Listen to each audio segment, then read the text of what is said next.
I am 7 months pregnant with my sister's baby, and she was killed in a car accident. I'm 7 months pregnant with my sister's baby. She was killed in a car accident 2 months ago. Everything feels unreal. My sister Danielle was 10 years older than me. She practically raised me. Our mom worked 2 jobs, our dad wasn't around, so Danielle was the one who packed my lunches and combed my hair for school. She came to every parent-teacher conference, every scraped knee emergency. She didn't have to, but she did. She married Chris when I was 16. They were one of those couples that felt permanent. He was quiet but gentle. She was loud, funny, always taking up space in the best way. They were the kind of people you could picture as parents, but they struggled. Danielle had bad eggs, or however she phrased it. Her words, not mine. They tried IVF, donors, adoption applications. Nothing worked out. I volunteered.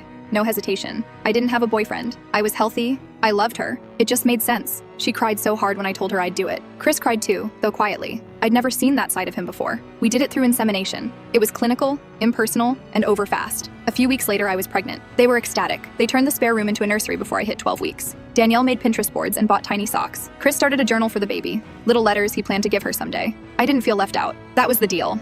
I was the carrier. I was giving my sister the thing she couldn't have. I never let myself think of the baby as mine. I went to appointments with Danielle. She held my hand during the ultrasounds, called the baby our girl. I smiled. I stayed out of the naming discussions. They chose Sadie. I liked it, but I didn't say much. I didn't want to get attached. And then Danielle died. A driver ran a red light and T-boned her on her way home from work. Chris called me from the hospital. I don't remember most of the conversation. I just remember the sound he made when he said, she didn't make it. The funeral was a blur. She was 37. I couldn't cry in front of people. I didn't know how to mourn her and carry her child at the same time. Everyone kept saying what a beautiful gift I was giving, how lucky we were to have a piece of her still coming. I wanted to scream. Chris and I haven't spoken much since. He's not cruel. He sends messages, checks in, asks if I need anything, but we don't have a relationship.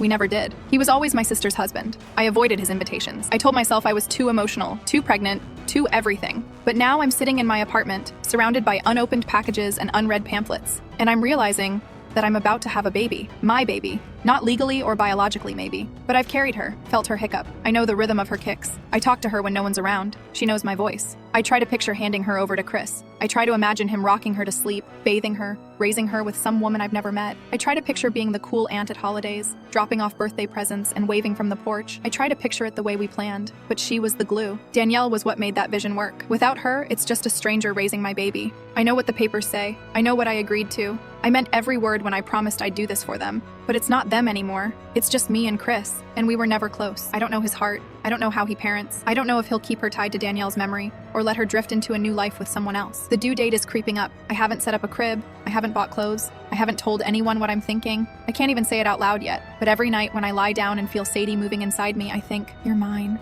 And then I cry. Every time,